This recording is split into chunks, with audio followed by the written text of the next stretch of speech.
Good morning दोस्तों। आज की क्लास उत्सर्जन तंत्र पार्ट 2 पे आधारित है, जिसमें टोटल 50 क्वेश्चन लिए गए हैं।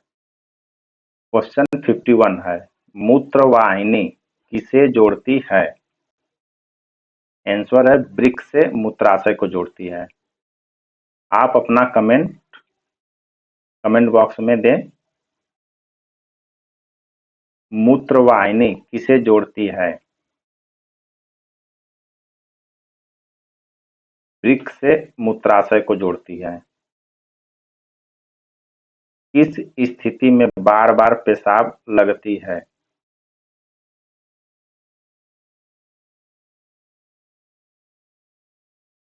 डायबिटीज मेलेटिस में जो बार बार पेशाब लगता है। शरीर में जल संतुलन बनाए रखने में सहायता करता है। किडनी जो है जल संतुलन बनाने में सहायता करती है। रेनिन एंजाइम कहाँ उत्पन्न होता है?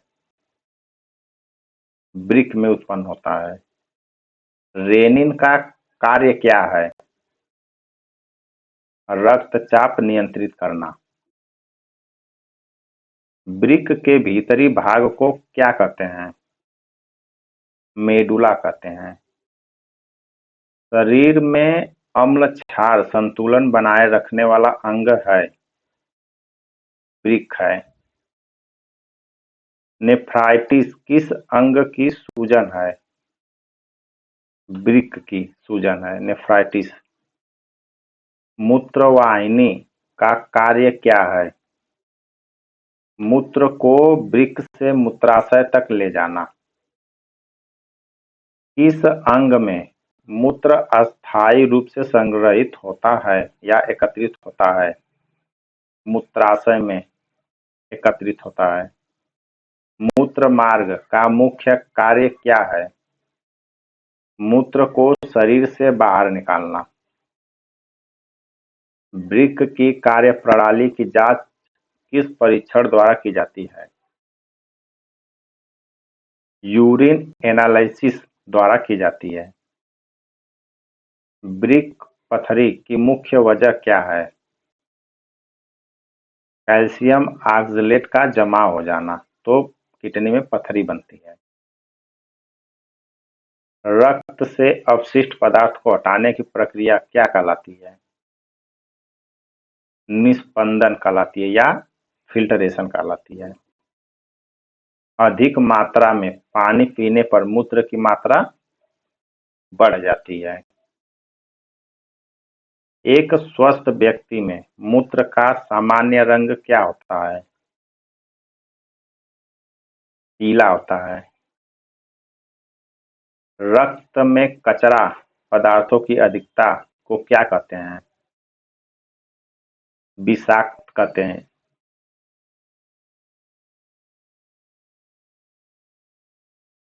आरबीसी का मूत्र में पाया जाना इंगित करता है किडनी इन्फेक्शन।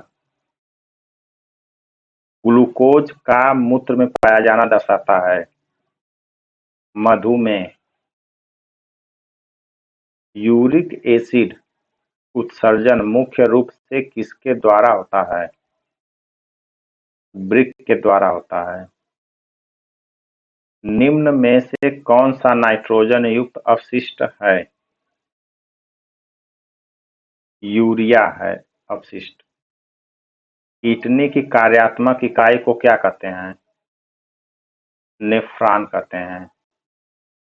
ग्लोमेरुलस में रक्त किससे आता है? एफेरेट आर्टीरियोल से आता है। ग्लोमेरुलस से रक्त किसके माध्यम से बाहर जाता है? एफेरेट आर्टीरियोल के माध्यम से बाहर भी जाता है।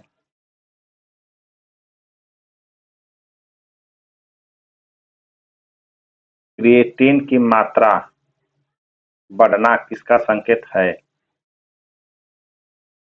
वृक्क दोष का संकेत है। हेमेचूरिया, जिसे हम हिमेचूरिया कहते हैं, क्या है? मूत्र में ग्लूकोज, हिमैचूरिया या हिमेटूरिया।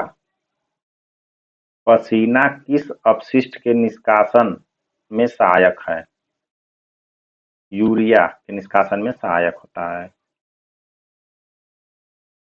एक्सक्रिएशन का शाब्दिक अर्थ क्या है? बाहर निकालना एक्सक्रिएशन का शाब्दिक अर्थ है। स्वस्थ मनुष्य में मूत्र का सामान्य पीएच कितना होता है? 6 होता है। एक स्वस्थ वयस्क प्रतिदिन औसतन कितना मूत्र उत्सर्जित करता है? 1000 से 1500 ml। कौन सा अपशिष्ट पदार्थ त्वचा के माध्यम से बाहर निकलता है? यूरिया निकलता है। कार्बन डाइऑक्साइड का उत्सर्जन मुख्यतः किस अंग से होता है? फेफड़े से होता है। एक्सक्रियोटरी सिस्टम से संबंधित रोग कौन सा है? किडनी स्टोन है। मूत्राशय की मांसपेशियों का संकुचन किसके द्वारा नियंत्रित होता है? तंत्रिका तंत्र द्वारा नियंत्रित होता है। किडनी प्रत्यारोपण के लिए उपयुक्त अंगदाता कौन हो सकता है? आनुवंशिक रूप से मिलान किया गया व्यक्ति। वृक्क की कौन सी परत सबसे बाहरी होती है? कार्टेक्स सबसे बाहरी परत होती है। पसीने के माध्यम से कौन से दो तत्व बाहर निकलते हैं? यूरिया और लवण बाहर निकलते हैं। एक्सक्रिएशन का उद्देश्य क्या है? अपशिष्ट को शरीर से बाहर निकालना। वृक्क की कौन सी संरचना जल अवशोषण को नियंत्रित करती है? लूप ऑफ हेनले अवशोषित करती है। क्रिएटिन किसका उप उत्पाद है?